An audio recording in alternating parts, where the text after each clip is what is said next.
Episode number 12 of the recently named Bradley and Mitch podcast. Really clever title that we've come up with.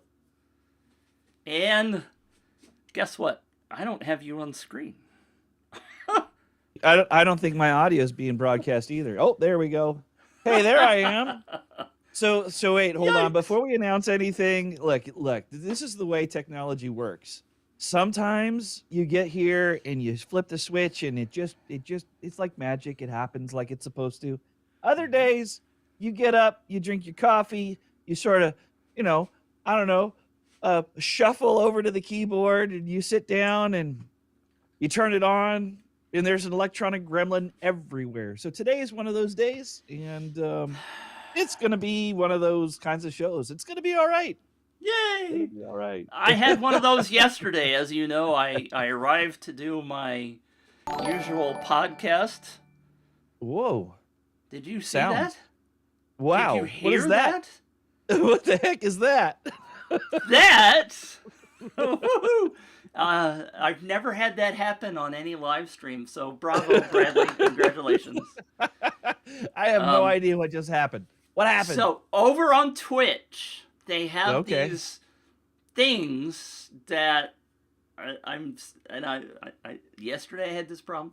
They're like widgets, right? But all right. If somebody subscribes to you or if somebody gives money to the channel, these little things can pop up on the screen.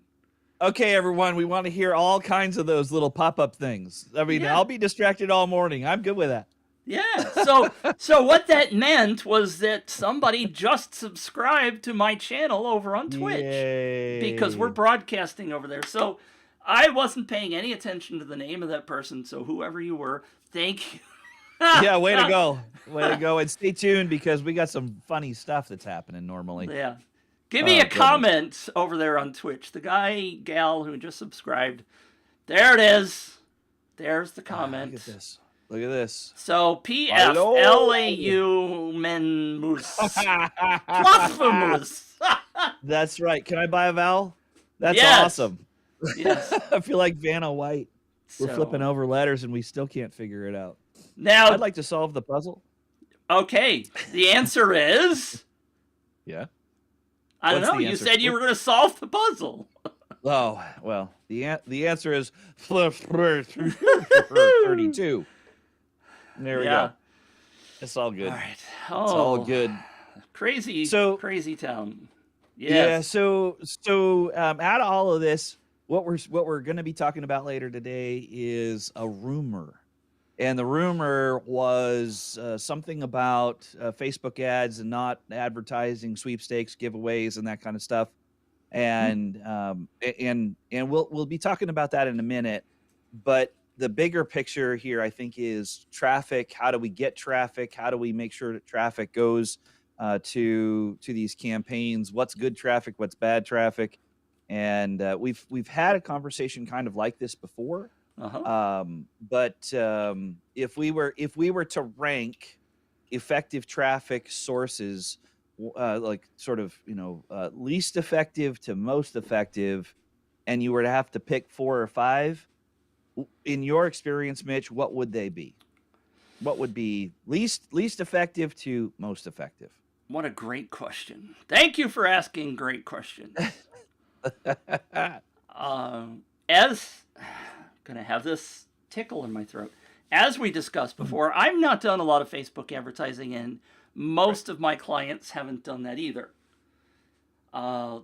There is obvious validity to the fact that tons of people do Facebook ads. So realistically, that is a great source. Google ads work as well. I know Wilco was testing Google ads for a long time. I know people that have tested Google ads and YouTube ads. There's all kinds of ad sources. Things that I have been the most successful with are actually for contests, the contesting sites.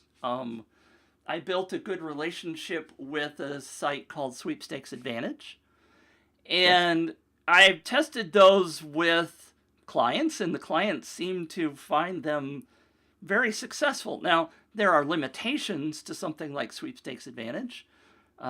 It's only valid in Canada and the US, for example. You can't advertise worldwide with them. And that is a limitation, I think, in many communities. If you're not in our world, there aren't necessarily contest sites specifically set up for some of the smaller countries, some of the bigger regions. That kind of stuff could be a challenge. Yeah. The second thing I would recommend, especially if you're just starting out, is to advertise or to find a partner, to find somebody else to work with that has an audience in a similar niche as you. Obviously, you don't want wildly divergent niches. And come up with a relationship with those people and work together, because it's going to benefit the both of you. Now, there could be some disparity in terms of audience sizes, right? So if Betty Lou becomes your partner and she's got 500,000 followers, she may not want to just buddy up with you because you've got 5. So Right. there could be some issues there. And then the last one, realistically similar to partnerships, is potentially to work with influencers. Because influencers in your niche are a great way of bringing in potential new leads for you. But you got to be careful, of course, with that. You don't want to go out and find somebody that's too big for you because it costs too much to get them involved, and there's a whole bunch of issues there. But I find those as good places, good ways to bring in traffic. You're using a word that I think a lot of people hear, and there are maybe lots of different definitions for it. When you say niche, right, or niche, or however you want to, however you want to pronounce it, what does that mean to you when you're talking about, hey, find somebody else who's in your niche, find someone who has a relationship with that niche? What are you talking about? What does that mean to you? I think potentially a good example is real estate. A one-to-one relationship with another real estate agent is not likely going to benefit you. I mean, if you are going to go run a contest, for example, to bring people in, right? Partnering with another real estate agency or a different, they may have a list, but it's competition, right? Most likely those people are competing with you. When I'm talking about a niche, I'm kind of speaking of potential products that a real estate agent could run a campaign with.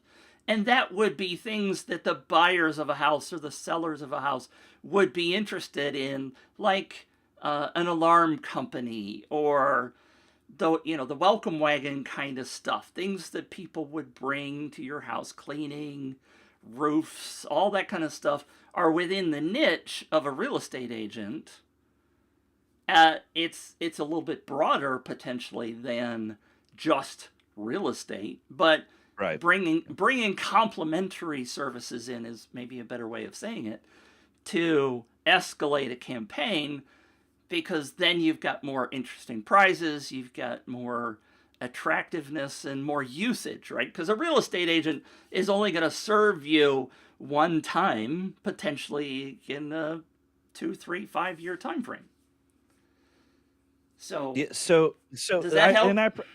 I do. Yes, it does, and I appreciate the sort of walk through that process, because I think what happens is, as marketers, especially as new marketers, people go, "Hey, look, I need to find a niche, and I need to sort of specialize, and all this other stuff." I think what you're suggesting is find the people who also serve your people. Right. Find the company that serves your customer or your kind of customer. So the customer you're after kind of gets back to the avatar we were talking about before, right? What are their challenges? Who do they want to be? What problems do they have that they need immediate solutions to? and who is providing solutions that are complementary to yours. Right. So that Right. because they're all hanging out, they're having their problem solved, and you can kind of pop in and say, hey, look, I know this person solves X problem, I serve Y problem or solve Y problem. You probably struggle with both of them, or at least part of the audience is struggling with part of them.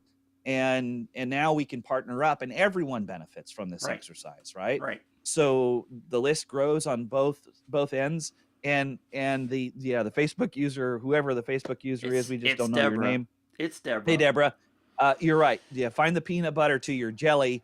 Find the bread to the peanut butter and the jelly. Find the knife to the peanut butter and jelly. Find, right. It's about trying to find out how to build the sandwich together, and everyone then benefits from all of the audience there. And when you run one of these kinds of campaigns, that's word of mouth, and people are sharing, both companies benefit. Right. The list grows for everyone, Right. and that's pretty substantial. Um, if I had to go back and rank sort of the worst to the best, spamming Facebook groups is one of the absolute worst things that you can do for your giveaway campaign, right? Like, let's jump into this one over here and drop a link, and you'll see, a little thumbnail that says, come and get this thing for free. Um, that's that that's just nuts. You're going to wear people out. You're going to get banned from groups. You're going to tarnish your own reputation, and you won't have any sort of success. I mean, it just Yeah. doesn't work that way. Um, as I sort of move to more effectiveness, ads are really good because ads allow you to test very quickly. For instance, I'm running some ads right now on LinkedIn for a friend of mine. Our click through rate is amazing. Our opt in rate sucks, and we put the campaign we put the campaign on hold because we realized there's something wrong with the landing page. Somehow or another, it's inconsistent with the ad. The ad is working great. I mean, we're down to less than $1 per click.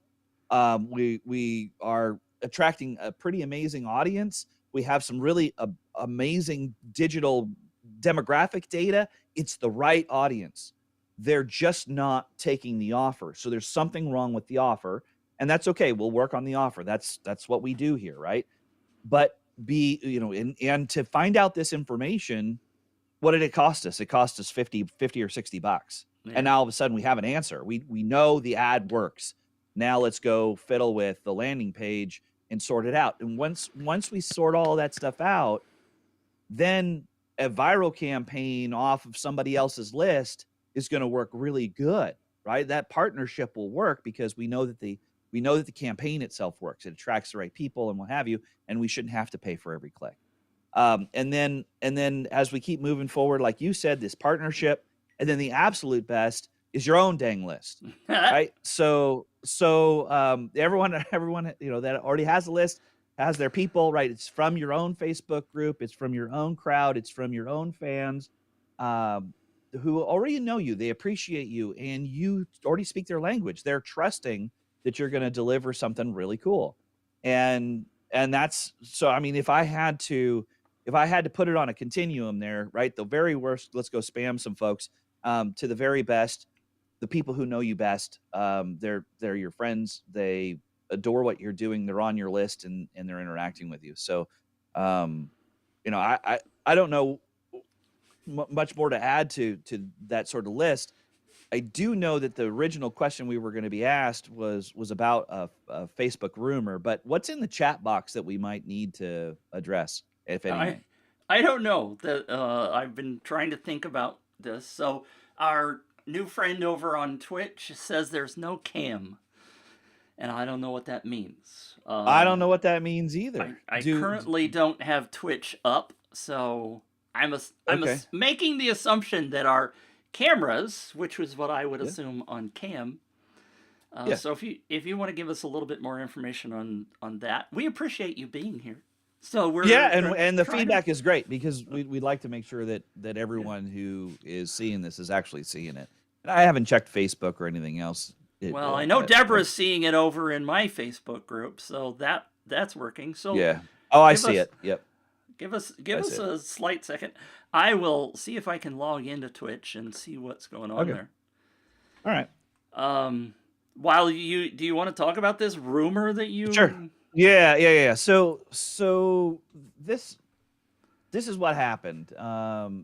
In the Up Viral group early this morning. I say early this morning, so I'm on the West Coast of the United States, Uh huh. and about an hour and a half ago, there was a comment about the fact that the question is, if you guys have time on the call, could you discuss traffic methods for sweepstakes? From what I hear, Facebook ads no longer allows ads for sweepstakes. Same with YouTube ads. I haven't double checked with YouTube ads, but here's the sort of shocking thing.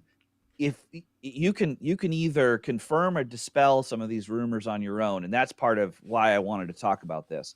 You can go and in the search bar inside Facebook, search for sweepstakes or giveaways and find out what kind of ads are showing as sponsored ads.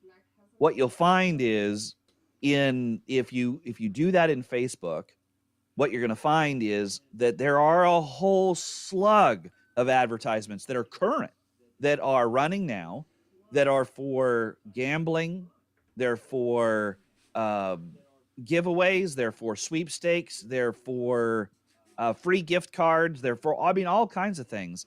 It took me a matter of about 15 seconds this morning to either confirm or deny it. But the bigger picture here is, I think what you might hear are ad campaigns that get shut down for not being compliant with the Facebook terms of service, Yeah. right? So that's the bigger challenge: is how do you build a Facebook campaign, a Google campaign, a LinkedIn campaign that won't get shut down? And they get shut down because a lot of things are misleading, right? So you'll get an initial approval and you'll be able to show some stuff, and then the algorithm will come by, and all of a sudden you're not seeing any traffic anymore, and you go back and you look at your ad campaign and you realize it's been shut down, and you won't get any feedback at all. Facebook will not tell you why, Google will not tell you why, LinkedIn will not tell you why. You'll just get shut down. Well, it has everything to do with the terms of service. So go and read the terms of service. Oftentimes the landing page has to have a few critical components. It has to have a brand. It has to have real contact information for people, right? So how do you get a hold of this company? It has to have a link back to their homepage, whatever it might be. And when you get there, it's not making promises that are so outlandish that it's unbelievable. So that if you cover sort of those bases, you're going to find that you can advertise an awful lot of things, to include gambling and other things that may not even be legal in all of the states that you're advertising to. Right. But that you got to read the rules, and that's part of the challenge, because the rules are hard to get through and can be interpreted multiple ways. So And it would certainly be nice if the tools that you are working with would give you that feedback, right? right. Yep. My wife was advertising a long time ago, and all they said when they shut her down was read the terms and conditions. And Yeah. it from the perspective of the people out here in the world that are just learning to be entrepreneurs, learning to figure this stuff out, Right. it kind of is a frustration, because you don't want to have to go do all that work, because even if you do the work of reading the terms and conditions, you don't understand what a lot of those things mean. That's right. And so that's Yeah. that's kind of the struggle. But on the other hand, one of the reasons to use these tools, that the word of mouth tools that we talk about, for example, I almost said Right. Facebook, Up Viral, Right. the joy is that you are getting the people to advertise for you, right? Yeah. When Yep. you convince Deborah to share, I'm picking on Deborah because Right. I know she's here. When you convince Deborah to share, that sharing is not subject to the terms and conditions, right? That's right. Yep. So Yep. they're doing the advertising for you, which is one of the big reasons why this topic is so important, is learning how to leverage other people's audiences to benefit Right. you, right? Yeah. Yeah, and I remember when I first started doing these viral campaigns, about every 6 months or something, someone would pop into a group here or there, send me a message and say, "Oh, I heard we can't share these kinds of things anymore. I heard that if we were participating in these kinds of campaigns, we could have our accounts banned." Um, all kinds of craziness, Yeah, and it's just simply not true, right? We all share content regularly when we see it in our feed, right? So yeah, somebody runs off, family runs off to a graduation party, they send pictures, we share it with other people. That's how life works. Or, hey, look, I read this article, I want to share this article online. Now, I mean, until we want to talk about some of the stuff that was going on during the political campaign of 2016 and 2020, then we did have some things that were questionable, and that folks were having their accounts banned. But it wasn't about sharing these kinds of campaigns. It was about sharing specific messages that the platform thought, one right, way or the other. Don't know right, how you're on. It doesn't matter where you are on that spectrum, but one way or the other, they believed that it was spreading misinformation in a right, way that was dangerous. right. So if your campaign is not dangerous, if you're if you're not giving away the instructions of how to build explosive devices or something, and you can and the content in your campaign is shareable anyway, then you're good to go, right? If you can't share on Facebook ways to build a bomb, right? For Right, instance, right, so you can't right, build a campaign around how to build a right, bomb and then ask right, for traffic. Doesn't right. work that way. And in a lot of situations, you can't advertise inappropriate adult stuff, right? So Yep. there, and there's all kinds of things wrapped around this topic that are fascinating, and it's just so fun to talk about this stuff. I Yeah. have noticed, by the way, on the technical side, I'm going to take a quick diversion Yeah. Yeah. just Yeah. for Yeah. Yeah. you and me. This is Yeah. interesting because we are broadcasting with Yes. a tool called Ecamm here on my Mac, which goes out to Restream, and Restream is sending out this feed to multiple places. Now, Right. one of the joys of this is that the comments get aggregated, and we can see the comments from all Right. the different places, which Right. is fascinating. What I Yep. didn't know until just now, Bradley, is when I Yes. logged into Twitch, Yeah. somehow Restream is actually sending Deborah's comments over to Twitch. Oh, that's awesome. Yeah. And so I'm Yeah. kind of amazed because Deborah's comments on Facebook are showing up over on Twitch, and it says That's great. Restream bot, and then it says Yeah. Yeah. Facebook Deborah Lloyd. Yeah. That's Wow. awesome. That's I'm pretty like, cool. holy Pretty cow. clever. It Yeah. is. That's awesome. I'm It glad is to hear it. That's amazing. great. All right, That's so cool. do you want to tackle what Deborah says here? Yeah. Let's talk about it. Let's All see. platforms, Google, FTC required to have disclosures to be legal, separate contest Yep. terms. Yes. I just launched a course to help people proactively protect their IP content. Also, to be sure they have proper disclosures. A lot of people only have one or two. Yes. Totally missing all the stuff that makes you compliant. And that is a big deal. Yes. Yeah. Yeah. Last week, I think it was last week, I talked about the $1 billion campaign, Yes. Yeah. Yeah. right? Yeah. And I mentioned it on my feed yesterday. I saw that We yesterday. had a Yeah. conversation about that. And I'm on Facebook now having a conversation with two of the people from this AVA Zoo, however you Yeah. say that, Ava Zoo. And what they haven't yet figured out is the questions that I'm asking. When does the campaign start? When does it end? How do the Yeah. winners get picked? Right. Blah blah Yeah. blah blah blah. How does the money that they're taking in get distributed? Yep. All of these Yep. questions should be at least in the terms of conditions. Right. Yep. And yet what they're doing on Facebook is trying to send me to this page and that page. And I'm like, no, what you're not understanding is that your page feels like a scam because you're not answering the common questions that people have about your campaign. So I appreciate Deborah a whole bunch talking about those things. It's boring. Terms and conditions suck, right? Yeah, Having for sure. to work on those things is painful. But if you don't do it, you're going to come across as a scammer.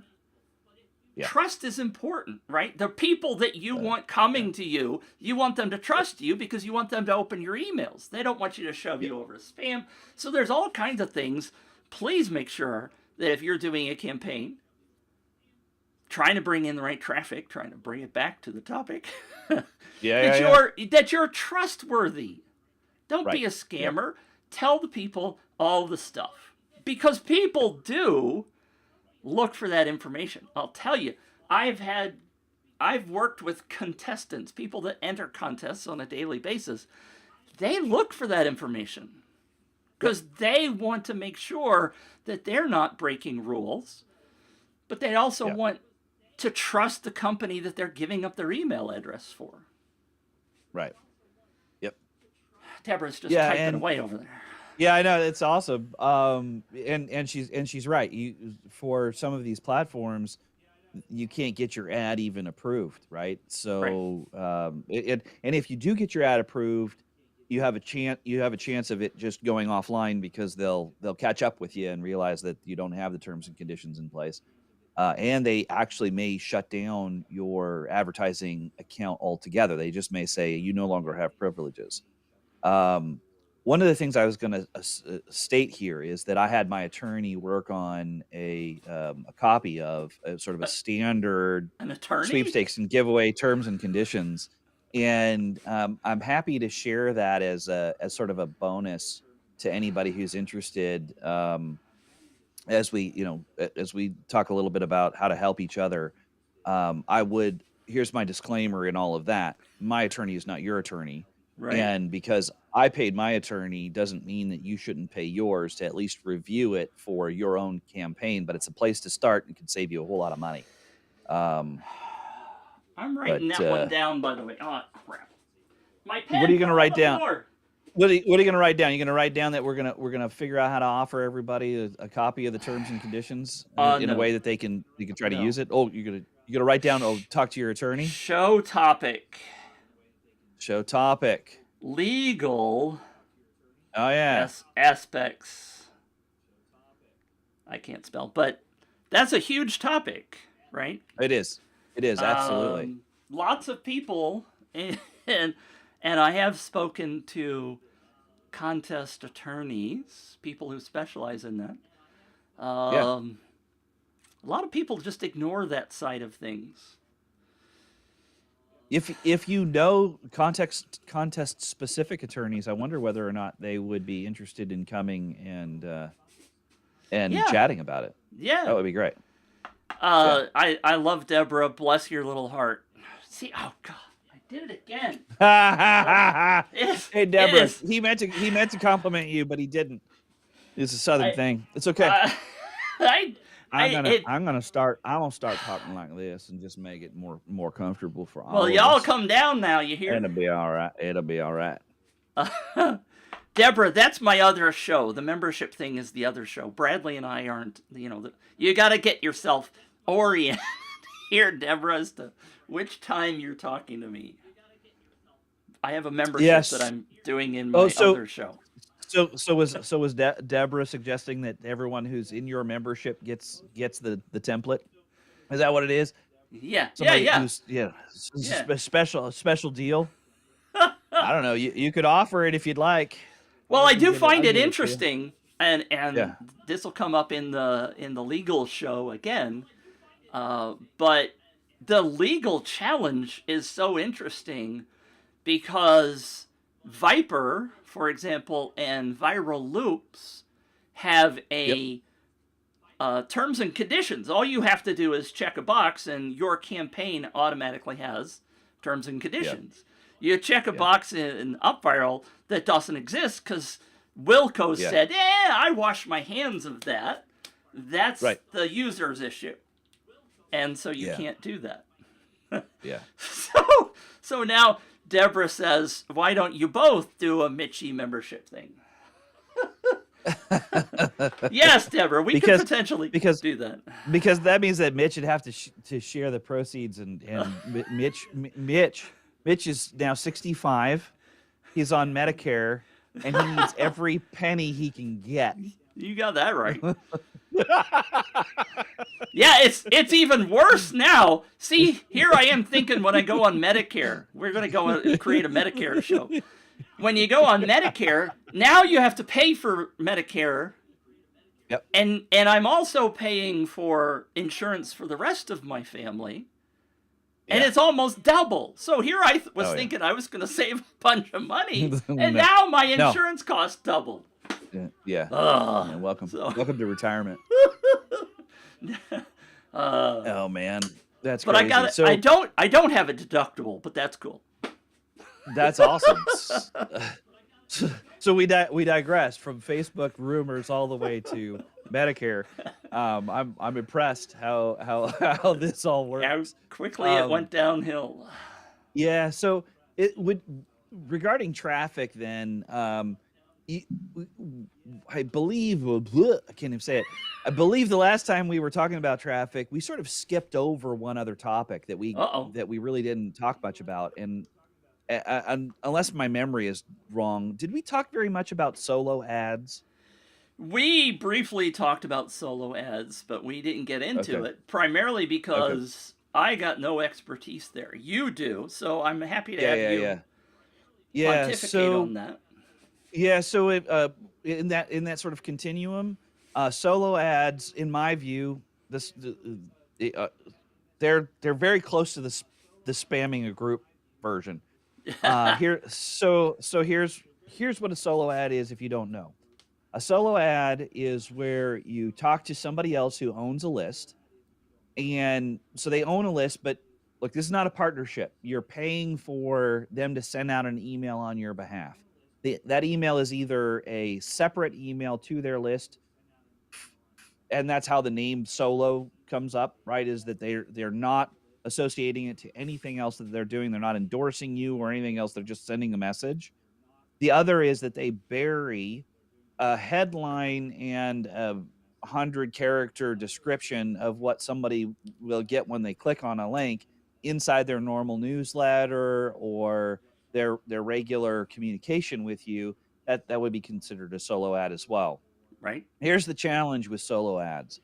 Solo ads are gained a lot of popularity probably about 10 or so years ago, and a series of individuals are now selling solo ads based on a guaranteed number of clicks that will come through, and then they turn it off. So what you do is you pay for the so many number of clicks, and that's the traffic that goes to your website. What we've found in doing a whole lot of research is at least half, if not more than half, of the current providers that seem to have reasonable reputations are actually using bots to send traffic to your pages. So you do absolutely get traffic, and you can watch it on Google Analytics. But what you find is that you get all this traffic and no one takes any action. Right. It comes from, and they're bouncing around all the different IP addresses all over the planet. You could even restrict it geographically. They have tools out there that are built right now. If you went out to the web and did a search for testing and distributing traffic to websites, you can find actual bots that are pre-written you can buy, and you can send your own traffic, and you can send traffic all day long, and all it does is say, hey, look, somebody visited your page. It's not real people. Whoa. So be very, very careful about how you do that. And then the other is some of the solo ads will either allow you, I mean, some of the more reputable folks will allow you to test some headlines and send it and see how those things perform. Others won't allow you to do any of that. They'll say, "What is the link you want for me to promote?" And they themselves will try to figure out, well, what's the hook or headline that's effective for their community, Wow. and what is their community trying to solve, and they will actually create the ad on their own. So there's all kinds of sort of challenges in that, but you can waste a truckload of money I bet. to nothing. And when you first see the traffic, you're thinking, man, this is really great. All I did was pay somebody $100. I'm gonna have a whole bunch of traffic hit my website, and man, it hits your website, and it hits your website in like 3 hours. And you can watch Google, live, and all of a sudden you're like, oh, there's like 30 people on my landing page. Now there's 200 people on my landing page all at the same time, and not a single action. You're like, this is weird. I Yeah. wonder what happened. It's just you got sold a bill of goods, and if you're not careful, then that traffic stream is going to kind of get you hosed over time. Yeah. It's gonna be bad. Sounds bad. It is Um, bad. it is bad. I'm trying something different. I put me and you on the other side. The experience that I've had, isn't that exciting? We switched sides. Yeah, I'm with that guy. That's funny. It's backwards. Um, the only experience I have, by the way, which drove me bonkers, and I do think I mentioned this earlier, is that I had one client that decided to run an ad with a list seller Oh, that had a oh, large list. yeah, yeah, And my advice to them was don't do it. Just yeah, don't do it. Or at right, least test it, right? yeah, But yeah, they yeah, spent $2,000 on this list. The people promised that it was parents of newborns. They were selling little cute baby onesies. $2,000 they spent and got zero sales. yeah, I'm like, I told you not to do it. I told yeah, you, don't do it. yeah, So you do yeah. definitely have to be very careful. Yeah, and then and maybe in there, if you do choose to do this, it's not a smart thing. But we can't tell everybody, what to do, but if you do choose to, I would suggest that on the testing side, one, you're paying attention to traffic, like I said, with the Google Analytics or something. Uh huh. The second is I would turn on double opt-in for your email. And so not everyone does double opt-in. I know why, and it's okay. If people have to fight to get onto your list, sometimes they won't do it. If Right. your offer is really cool, they'll do triple, quadruple opt-in. They just want Right. in, right? So Right. it's okay. Um, but I understand why people will do single or double opt-in. But if you're going to do a solo ad, I would highly recommend doing a double opt-in to validate that the email addresses that are coming in are true That's a great and idea. accurate, because you can fill your list now with a whole bunch of garbage, and most of the platforms right now are charging per subscriber. Right. So if you put in a whole bunch of subscribers that are not real, that will never open an email, you're gonna you're gonna suffer from deliverability later on, and you're gonna also pay more with a list that just has junk on it. Right. So Right. double opt in if I were you. That's a great idea. I typically don't like double opt in. Yeah, The whole variety of reasons. As a matter of absolutely. fact, since we're going down another rabbit hole, my good friend Christina Etheridge, which we may have on as a guest at some point, her goal is to double your open rates. Yep. And she's been looking at data all day long about double opt-in, and as much as people say double opt-in gives you a much cleaner list of people who are energized and interested in Yeah, your yeah, yeah. stuff, Yep. it doesn't always do that, and they're not going to be any more energized than the people that just come in normally. But in your Yep. case, in this solo ads idea, I think it does a very good job of weeding out the people that are just garbage leads. So Yeah. I think that's a great tip. Yeah. Yep. This Facebook user, it has to do with comments not somebody not being quote logged in. I know you're logged in. I found his it's Sven. It's why am I having trouble saying this? Sven. Well, both of us are having a tough time. It is. It's the early morning on a Wednesday, I guess. I'm not sure. So thank you, Sven, for being here. Under the rule of 7, a solo ad doesn't seem useful at all in the first place. They do have a lot of use. I have seen people use them with great benefit. I mean, I've seen them. I've talked to people that have done like the little banner ad that you were talking at the top of a newsletter. Yep. In the right audience, again, it's all about talking to the right people. It can be very useful, I think. Okay, so I'm going to expose my ignorance. What in the world is a rule of 7? Okay, great question. Sven, you're on the hot seat. Somebody here. clarify what in the world is a rule of 7?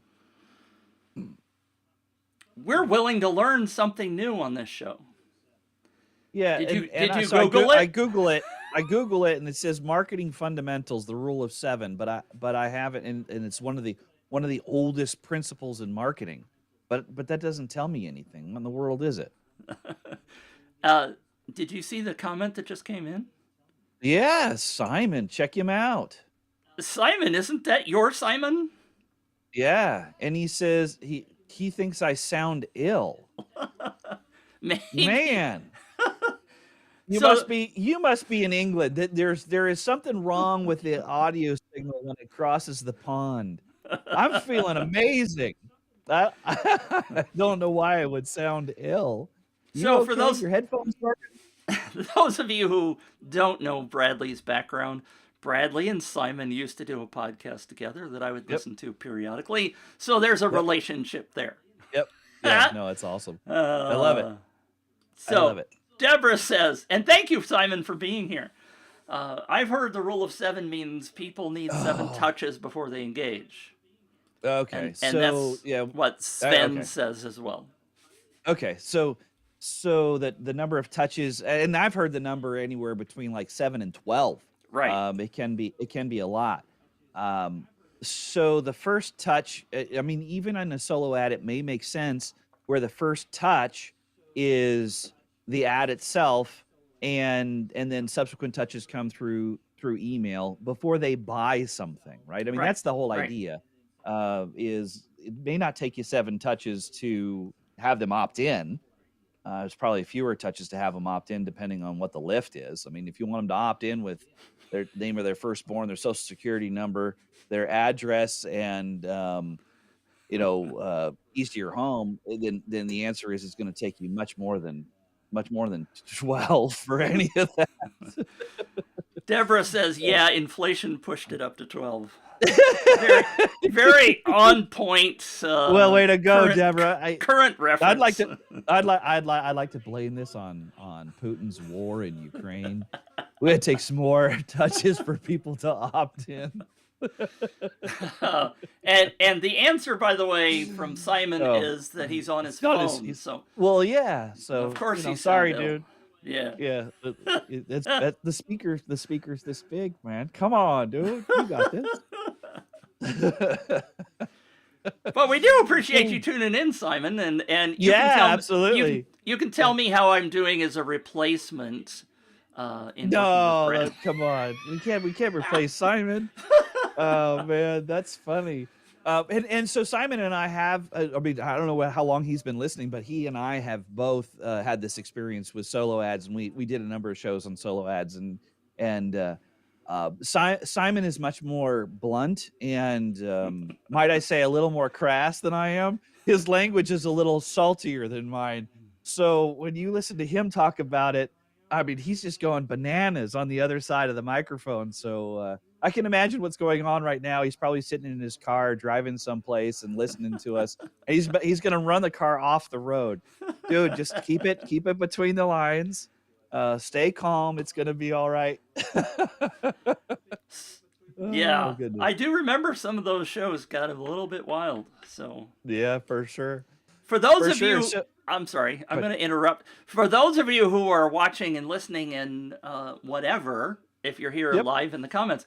Tell us what you think the best traffic source is for your particular business, and it would help if you told us what your business is. Yeah. Uh, Yeah, and but then that'd I be can interesting. Go yeah, and ahead. I know we're talking a lot about online traffic Yeah. and that kind of stuff, but this is also about word of mouth marketing, and we talked about this before, right? The more you can have your own customer share, even if you're offline or you're local, the more you can have them share your information, the better the leads are going to be, and the better or sort of the fastest it's going to be to getting to the money, right? You're going to get the lead, it's gonna transfer into a sale a lot faster than a lot of these sort of anonymous advertising sources. Yeah. So, I love Simon says I stole his mate. yeah. And he also clarifies that he's sitting in the garden, so he's Oh, way to go. He's listening to taking a us. day off, hanging out in the garden, drinking Uh, some tea, smoking a cigarette. it might be tea time in Britain, isn't it? Yeah, I don't know. It's So Deborah has a question afternoon. related to Yep. double opt-in. Do you have any Yeah. thoughts on asking for a phone number? Just don't do it. I hate that I don't want my phone number. I mean, yeah, my answer may be different than Bradley's. Watch this. I'm Mhm. going to put me in the big screen here. Uh, I won't give up my phone number if somebody asks me for it on an opt-in.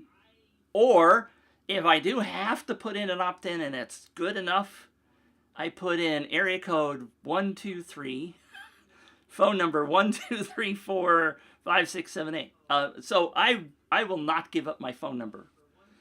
Now, the solution to that, if you're doing UpViral, for example, as an opt-in, what I would prefer that you do is to just get their name and their email, or just email on the opt-in, whatever reduces the pain to getting in. And then on the sharing page, that UpViral uses, the thank you page, encourage them to give up their phone number for texting. For example, if you're going to send updates and stuff, and since you're using a tool like UpViral where you're gamifying things, give them a ton of points for giving up their phone number and opting into text messages, and tell them you're not going to be calling them, blah, blah, blah, whatever you need to do. But that's a much better alternative in my mind than asking for a phone number on the front end.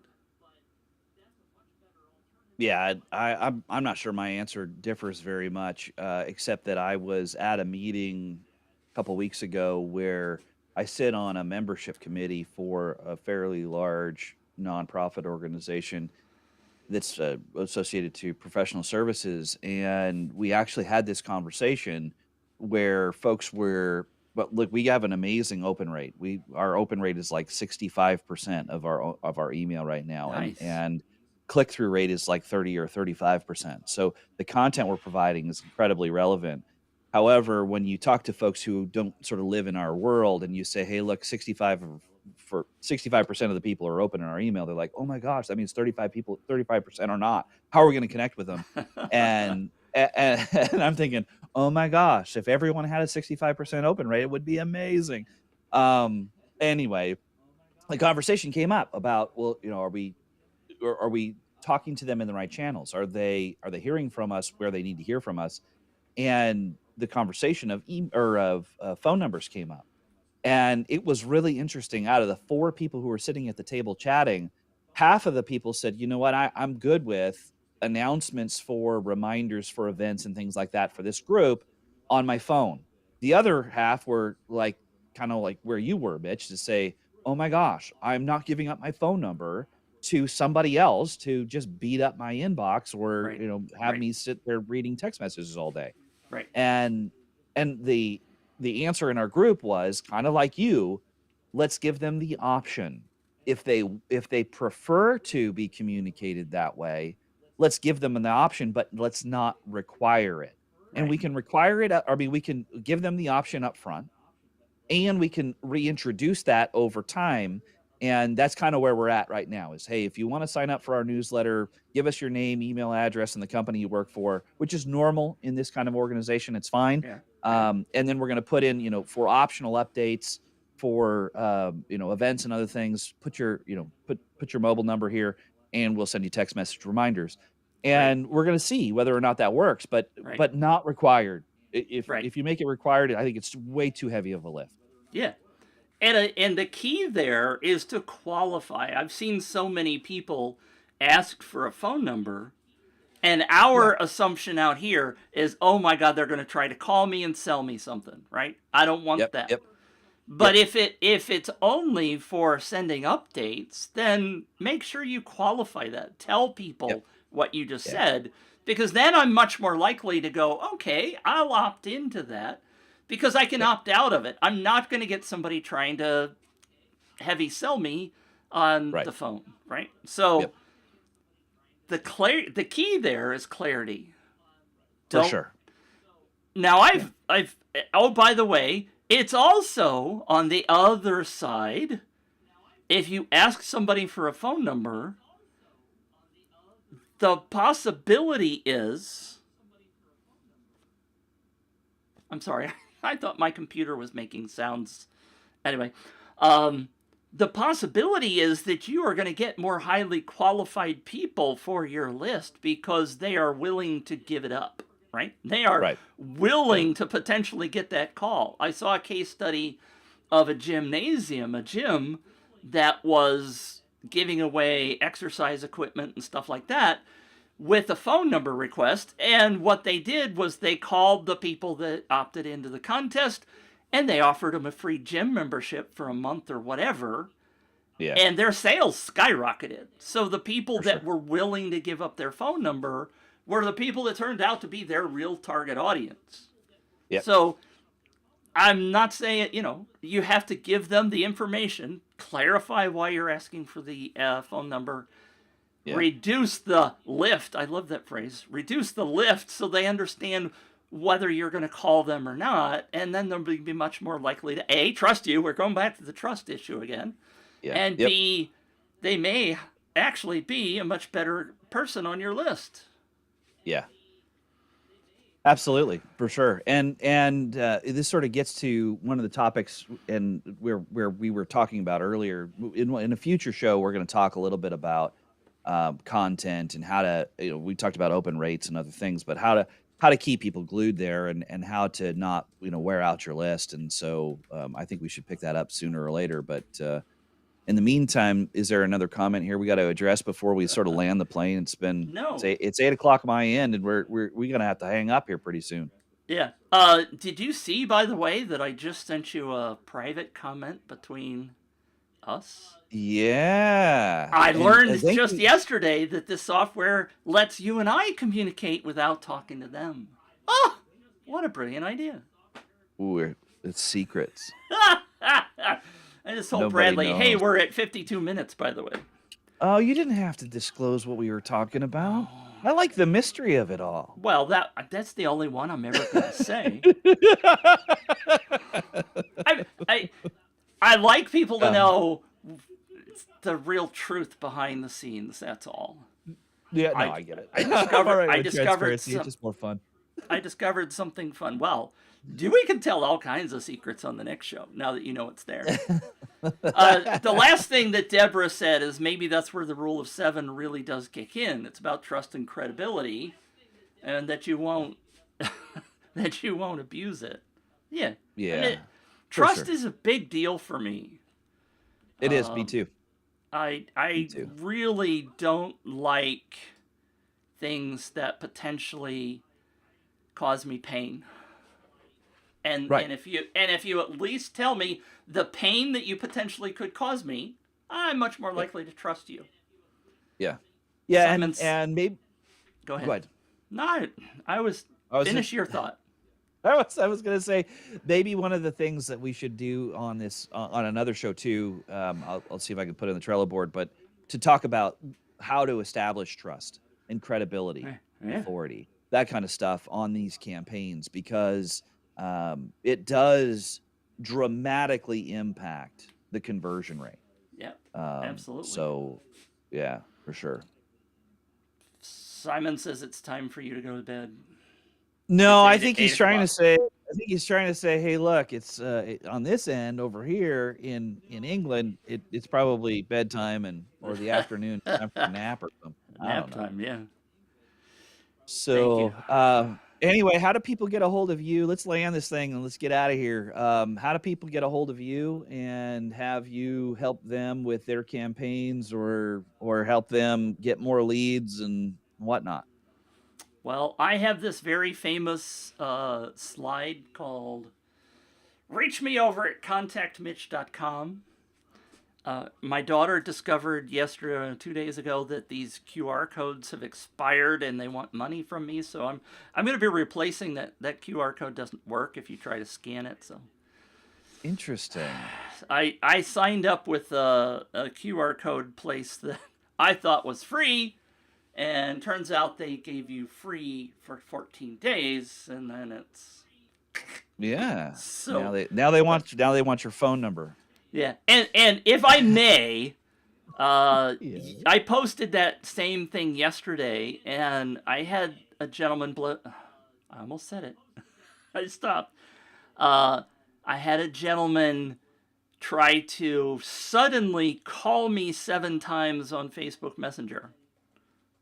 And I'm like, no, slow down, slow down. We haven't built that kind of relationship yet. I'm sorry. Let's have a little chit chat back and forth maybe before we get into that. Yeah. I mean, and it's very different than it used to be back in the old days, right? You'd pick up the phone.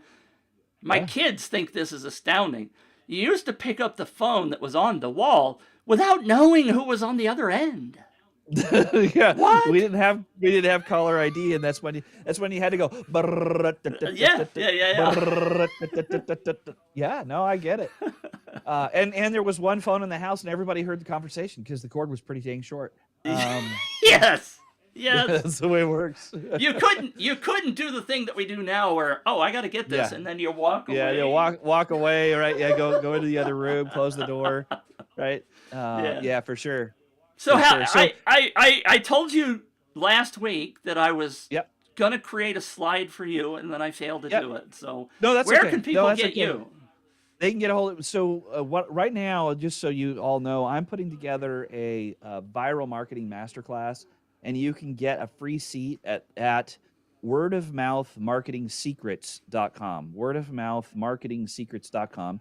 And if you just want to connect with me and not participate in the masterclass, you can call me at 916-314-0413, Your or brain. you can or you can. I have caller ID. I can walk in the other room. I have, or you can get a hold of me. And my email address is bradley@walldropcommunications.com. And drop me a line and let me know what kind of help you need. And I'm going to start to put together a folder of things that we've promised along the way as sort of giveaway packages, and one of those is going to be the terms and conditions. Nice. We'll just keep adding to stuff over time as the shows go on, and you guys can opt in. And as we release new packages, we'll just give them to you, And and speaking hopefully of it'll bring that, some value. Yeah. what we're gonna do, since right now we're working on more ways of distributing this podcast, but if you currently go to hearmitch.com, it's up on the screen for those of you watching on audio. Hear Mitch, that's HEAR Mitch.com. There is we can post all of the attachments. So when Bradley says that thing, you can find that there Yeah. on that page. And you at the top of the page there's a search bar, and you can search for, if you heard a segment in episode 2 where you want to go back and re-listen to that segment, if you just write down on an envelope or a piece of paper somewhere a phrase that will get you back there, then the search will find that exact moment in the podcast, help you figure out and re-listen to that section. Yep. So it's a great tool to make that happen. So that's hearmitch.com. Yep. And Deborah's doing us a solid. She's She's putting the awesome. links in the chats. Way to go. And with that, I appreciate everyone who's here, who's participating in the conversation. It's a lot of fun for me, and we will be doing this every week. There will be times where we need to take a break and what have you, but right now, every week, 7 a.m. Pacific time on Wednesdays. And Mitch, I appreciate you kind of doing the knobs and the bells and whistles and all that other stuff on that end. And thanks for having me again. I need to put another label next to my name of producer. Yes, you Yeah. are the producer on the All fly. right. Way to go. Thank you, everybody, for being here. Thank you, Bradley, of course. Yep. And we are landing the plane.